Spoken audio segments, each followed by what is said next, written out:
আসসালামু আলাইকুম এভরিওয়ান। আজকে আপনাদেরকে রান্না করে দেখাবো সবজি খিচুড়ি। এখানে আমি সবজি খিচুড়ি রান্না করার জন্য উপকরণ নিয়েছি আলু, মিষ্টি কুমড় আর গাজর, একটা টমেটো, আর নিয়েছি পুঁই শাক। পুঁই শাকটা এভাবে কেটে নিয়েছি। আর এখানে আমি মশলা নিয়েছি রসুন কুচিয়ে নিয়েছি, দারচিনি, এলাচ, তেজপাতা, আদা বাটা, জিরে বাটা আর পেঁয়াজ কুচি, কাঁচা মরিচ, আর একটা আমি বোম্বাই মরিচের এক টুকরো নিয়েছি। আর নিয়েছি ধনের গুঁড়ো 1 চামচ, হলুদের গুঁড়ো 1.5 চামচের একটু কম, 1 চামচের একটু বেশি, আর লবণ পরিমাণ মতো। আর এখানে আমি চাল ডাল ধুয়ে ভিজিয়ে রেখেছিলাম 5-10 মিনিট। এইরকম চালটা যে পরিমাণ নিছি আপনার ডালটা তার অর্ধেক নিছি। এখন আমি মশলাটা চালের সাথে মিশিয়ে নেব আর কি।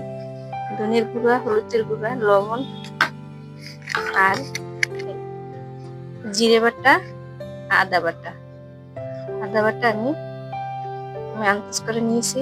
এখন এটাকে আমি ভালোভাবে এভাবে মেখে নেব চালের সাথে, শুধু চালের সাথে মেখে নেব। দেখুন এভাবে আমি চাল আর ডালের সাথে মশলাগুলো ভালোভাবে মেখে নিয়েছি। এখানে দেখুন আমি কড়াইতে তেল বসিয়ে রেখেছি, গরম হয়ে আসছে। এখন আমি রসুনের কুচিয়ে দেবো, কুচিগুলো এখন দিয়ে দেবো। রসুন কুচিগুলো দিয়ে দিচ্ছি। এখানে সবজি খিচুড়িতে একটু পেঁয়াজ রসুন বেশি দিতেই হয়।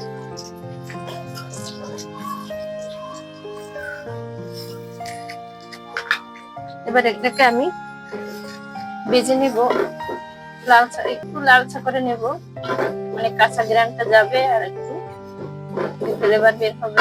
এভাবে আমি ভেজে নিয়েছি হালকা করে। এবার আমি চাল ডালগুলো দিয়ে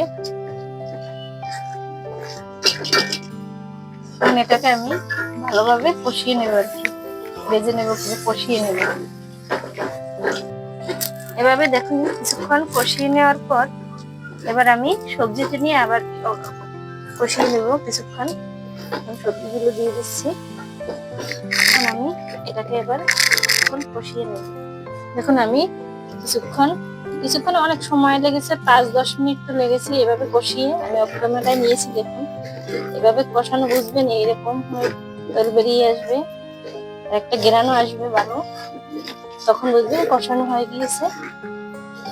এই পর্যায়ে আমি এখন দিয়ে দেবো শাকটা দিয়ে একটু লাড়িয়ে চাড়িয়ে নেবো। এভাবে শাকগুলো দিয়ে দিলাম।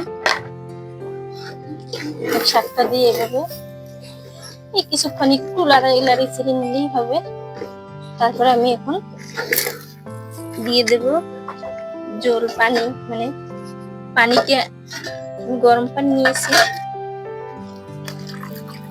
আপনাদেরকে দেখাচ্ছি। এই যে আমি যে বাটি চাল নিয়েছিলাম সেই বাটি মেপে দিয়েছি। এখানে পানির পরিমাণ বুঝে দিলে হবে। আমি চালে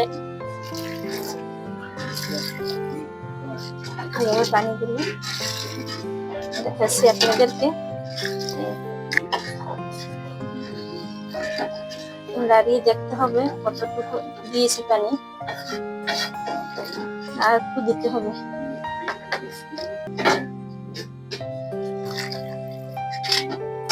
গরম পানি দিলে হয় কি ভালো হয়, তাড়াতাড়ি সিদ্ধ হয়ে যায়। পানিতে দিয়ে আমি এখন একটা ঢাকনা দিয়ে, আর এই যে মরিচটা আমি কিন্তু বোম্বাই মরিচটা দেইনি, তখন যারা বেরিয়ে যাবে বেশি হতে পারে, তাই এখন আমি দিয়ে দিচ্ছি। এখন আমি ঢেকে দেবো। এবার আমি ঢাকনাটা উঠিয়ে নিলাম। এভাবে বলক আসছে।